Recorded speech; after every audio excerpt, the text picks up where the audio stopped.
श्री स्वामी समर्थ। मी स्नेहल। आज आपण बघणार आहोत 3 ते 4 वर्षाच्या मुलीसाठी मस्त असा साडीचा घागरा। तर मी इथे अस्तर घेतलेला आहे, सॉफ्टवाला अस्तर आहे। टॉपची उंची आपल्याला रेडी पाहिजे 10 इंच, म्हणून 11 इंच इथे घेतलेला आहे, म्हणजे शिलाई मार्जिनसाठी 1 इंच एक्स्ट्रा। अशा पद्धतीने आपल्याला 11 इंचाचा टॉप तुम्हाला जर उंची वाढवायची असेल तर तुम्ही इथे वाढवू शकता। मी इथे शोल्डर घेतलेले आहेत 4.5 इंच, मुंडा घेतलेला आहे 5 इंच, म्हणजे छाती घेरचा चौथा भाग मायनस 1 इंच करायचा आहे। या पद्धतीने मुंडा खोली घेऊ शकता। इथे छाती घेरचा चौथा भाग प्लस 2 इंच घ्यायचा आहे। गळा रुंदी मी 2 इंच घेतलेली आहे। मुंड्याचा आकार इथे देऊन घ्यायचा आहे। तर लहान मुलींना आतला मुंडा बाहेरचा मुंडा जो आहे तो सेमच राहतो। गळा उंची मी इथे 3 इंच घेणार आहे। तुम्ही गळा उंची तुमच्या आवडीप्रमाणे पण घेऊ शकता, पण 3 इंच एकदम प्रॉपर बसते। कमरेचा भाग आहे तो अर्धा इंच कमी घेतलेला आहे, म्हणजे 7.5 इंच। आणि आता वरती मला नॉड लावायचे आहेत, त्या कस्टमरना नॉड पाहिजे होत्या, म्हणून मी असा आकार देऊन घेतलेला आहे। जर तुम्हाला नॉड नको असेल तर तुम्ही आहे तसा नॉर्मल आकार ठेवू शकता। आता पाठीमागचा गळा मी इथे 2 इंच घेते। पाठीमागे मी एक छोटंसं हुक लावून घेणार आहे। तर पाठीमागचा गळा आधी मी कट करून घेते आणि आपण हा पूर्ण पार्ट आहे तो कट करून घेऊया, आणि मग दोन्ही भाग वेगवेगळे करून आपण पुढच्या भागाचा जो गळा आहे तो कट करून घेणार आहोत। मी खूप सोप्या पद्धतीने सांगण्याचा प्रयत्न करते। प्रत्येक वेळीच माझा प्रयत्न असतो की सगळ्यांना सांगितलेलं समजावं आणि तुम्ही सुद्धा ट्राय करून बघावं। आणि खूप साऱ्या ताई हे ट्राय करून सुद्धा बघतात आणि कमेंट सुद्धा देतात मला। मी या साडीपासून हा ड्रेस शिवणार आहे, तर सेम भाग आहे तसा मी कट करून घेतलेला आहे साडीचा। इथे मी कॅनव्हास सुद्धा सेम कट करून घेतलेला आहे, त्याच्याबरोबर एक अस्तरचं एक सेपरेट कापड सुद्धा कट केलेलं आहे। आता आपल्याला इथे अस्तर स्कर्टसाठी अस्तर कट करून घ्यायचं आहे। तर मी इथे 1.5 मीटर अस्तर घेतलेला आहे। स्कर्टची उंची आहे ती मी 20 इंच प्लस 1 इंच एक्स्ट्रा शिलाई मार्जिन आणि 1 इंचाचा आपल्याला बेल्ट तयार करायचा। असं सगळं मिळून आपल्याला 21 इंचाचा स्कर्ट तयार होईल उंचीला। तुम्ही इथे स्कर्टची उंची कमी जास्त तुमच्या जी मुलीची आहे उंची त्यानुसार तुम्ही हे करू शकता। ते मी नेटचं सुद्धा एक अस्तर वापरणार आहे। तर सेम पद्धतीने मी 1.5 मीटर नेट घेतलेली आहे आणि 21 इंच उंचीचीच नेट मी कट करून घेतलेली आहे। सेम त्याच पद्धतीने हा साडीतला भाग सुद्धा मी तेवढाच कट करून घेतलेला आहे। आता आपल्याला इथे जे वरती पट्टी लावायची आहे स्कर्टला, तर ती मी कट करून घेते। तर ती 3 इंच रुंदीची कट करून घ्यायची आहे आणि सीट घेर आहे त्याचा चौथा भाग प्लस 2 ते 3 इंच तुम्ही एक्स्ट्रा घेऊ शकता आणि शिलाई मार्जिनसाठी 1 इंच घ्यायचं आहे। अशा पद्धतीने मी हे कट करून घेतलेलं आहे सगळं। आणि जे आपण स्कर्टसाठी कट करून घेतलं होतं त्याला या पद्धतीने एक मोठी शिलाई देऊन घ्यायची आहे आणि एक धागा आहे तो हळूच ओढायचा आणि या पद्धतीने प्लीट्स देऊन घ्यायचेत।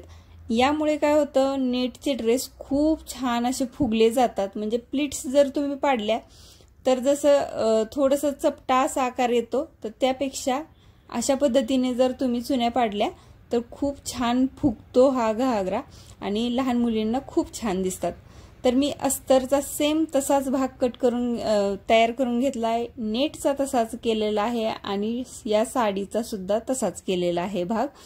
आणि हे तिन्ही जोडून घ्यायचे आहेत एकमेकांना। अशा पद्धतीने हा स्कर्टचा खालचा जो घेर आहे तो तयार झालेला आहे। तुम्ही बघू शकता खूप छान असा फुगीर तयार झालेला आहे आणि प्लीट्स सुद्धा खूप छान दिसत आहेत। तर मी वरची पट्टी आहे त्यासाठी मी 3-3 इंचाचं हे कापड कट करून घेतलेलं आहे। याच्या 3 बाजू आहेत त्या शिलाई देऊन घ्यायच्या आहेत आणि पलटी करायचे। मी खूप ठिकाणी तुम्हाला ही पद्धत सांगितलेली आहे, याच पद्धतीने तुम्ही करू शकता। तर या पद्धतीने आपल्याला हे वरती आहे ती पट्टी आपल्याला जोडून घ्यायची आहे।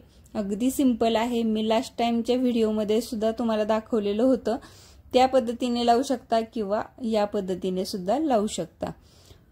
खूप फिनिशिंगला खूपच सुंदर होतो अशा पद्धतीने जर तुम्ही केला तर, कारण कुठेही शिलाई दिसत नाही, कुठेही धागे दिसत नाहीत आणि हे बघू शकता फोल्ड करायचंय। हे पूर्ण शिलाईचा जो भाग आहे तो आतमध्ये घालायचा आहे आणि वरून एक शिलाई देऊन घ्यायची आहे या पद्धतीने। यामध्ये आपल्याला एक दोरी घालून घ्यायची आहे सिंपल, आणि इतकं सुंदर फिनिशिंगने आपलं हे घागरा तयार होणार आहे। आता सिंपल आहे हे, पूर्ण सगळे कापड नेटचं, अस्तरचं आणि साडीचं हे सगळे मिळून कापड घ्यायचे आणि 2 शिलाई अशा पद्धतीने करून घ्यायचे आहेत। आता तुम्ही इथे ओव्हरलॉक सुद्धा करू शकता। अशा पद्धतीने आपला स्कर्ट तर रेडी झालेला आहे। आता आपण त्याचा टॉप बघूयात। जे मी कॅनव्हास आणि सेम कॅनव्हासच्याच मापाचं मी एक कापड कट करून घेतलेलं होतं ते मी जॉईन करून घेते। तर मी हे कॅनव्हास आहे हे मुंड्यासह मी हे कट करून घेतलेलं आहे, कारण आपल्याला स्लीव्ज जोडायच्या नाहीये त्याला। पण टॉपचा पुढचा भाग घेणार आहोत, त्याच्यावरती अस्तर, अस्तरवरती मेन फॅब्रिक आणि त्याच्यावरती ज्या नॉड आहेत त्या अशा पद्धतीने लावून घ्यायच्यात, पिनने सिक्युअर करून घ्यायच्यात। मी प्रत्येक वेळी सांगतेच। त्यावरती आपण जो कॅनव्हास आणि कापड जोडलेला आहे ते आपण ठेवून घेणार आहोत आणि आपण मुंडा, गळा हे सगळं आपण यावरती शिलाई देऊन घेणार आहोत। यामुळे काय होतं, फिनिशिंग खूपच सुंदर येतं आणि लहान मुलींना एक छान प्रॉपर दिसावा टॉप, त्यासाठी या पद्धतीने तुम्ही थोडंसं कष्ट करावं लागेल, थोडंसं खर्च करावा लागेल, पण दिसायला इतका सुंदर टॉप तयार होतो, खूपच छान दिसतो। कारण नेट जर कापड असेल नेटचं किंवा एखादं सिंपल कापड असेल तर त्याला एक छान फिनिशिंग यावं यासाठी या पद्धतीने करून घ्यायचं आहे। आता पाठीमागच्या बाजूला मी हुक लावण्यासाठी सेम पद्धतीने मी करून घेतलेला आहे, पलटी करून घेतलेला आहे कापड। पाठीमागच्या 2 नॉट, पुढच्या 2 नॉट अशा नॉट सुद्धा लावून घेतलेले आहेत आणि खालच्या बाजूने मी इथे डबल फोल्ड करून एक टिप देऊन घेणार आहे। इथे तुम्ही लेस सुद्धा लावायची आहे, त्यामुळे सिंगल फोल्ड केलं तरीही चालेल। तर मी साडीतलीच या पद्धतीने नेट कट करून इथे लावून घेतलेली आहे। इतका सुंदर असा टॉप रेडी झालेला आहे। आता साइडहून आपल्याला फिटिंग करून घ्यायचं आहे, पण पहिल्यांदा आपण सरळ बाजू ठेवून एक शिलाई देऊन घेऊयात। यामुळे काय होतं, आतमध्ये सगळी शिलाई जाते आणि कुठेही शिलाई दिसत नाही आणि फिनिशिंग खूपच सुंदर येतं। कारण जर तुम्ही फिनिशिंग दिलं तरच कस्टमरना आवडणार आहे। आता मी 3 ते 4 शिलाई अशा पद्धतीने देऊन घेतलेल्या आहेत। तुमचे कस्टमर आहे त्याचं जर प्रॉपर मेजरमेंट असेल तर देऊ शकता, प्रॉपर मेजरमेंट्स नसतील तर तुम्ही 3 ते 4 शिलाई देऊन त्या कस्टमरना देऊ शकता। यामुळे त्यांना जसं पाहिजे तशा पद्धतीने ते फिटिंग वरती घालू शकतात। आता टॉप थोडासा सिंपल वाटत होता म्हणून मी हाफ सर्कल मोती आहेत ते मी इथे लावून घेतलेले आहेत। खूप झटपट असा हा घागरा रेडी होतो आणि साडीचा शिवल्यामुळे भरपूर सारा घेर देता येतो तुम्हाला। तर तुम्ही मी जशा प्लीट्स दिल्या होत्या त्या पद्धतीने देऊ शकता किंवा सिंपल प्लीट्स देऊन सुद्धा तुम्ही हे करू शकता। आता सिंपल हे लटकन लावून घेणार आहे। आता मी माझ्या आयडियानुसार हे लटकन लावते, तुम्ही तुमच्या आयडियानुसार सुद्धा तुम्ही वेगवेगळ्या पद्धतीचे लटकन्स लावू शकता। सिंपल आहे, मी सर्कल्स कट करून घेतले होते, ते डबल फोल्ड केले आणि ते एका धाग्यामध्ये घालून घेतले आणि या पद्धतीने असा बॉल तयार होतो। तुम्हाला आता गणपती, गौराई येणार आहेत तर अशा पद्धतीचे तुम्ही लटकन्स करून तुम्ही गणपती गौरीचं डेकोरेशनला सुद्धा तुम्ही ट्राय करू शकता। तर आपला हा घागरा रेडी झालेला आहे। तुम्हाला कसा वाटला हे कमेंट करून प्लीज मला सांगा। जर आवडला असेल तर नक्की एक कमेंट करा। काही तुम्हाला प्रॉब्लेम असेल तरीही कमेंट करून नक्की विचारा।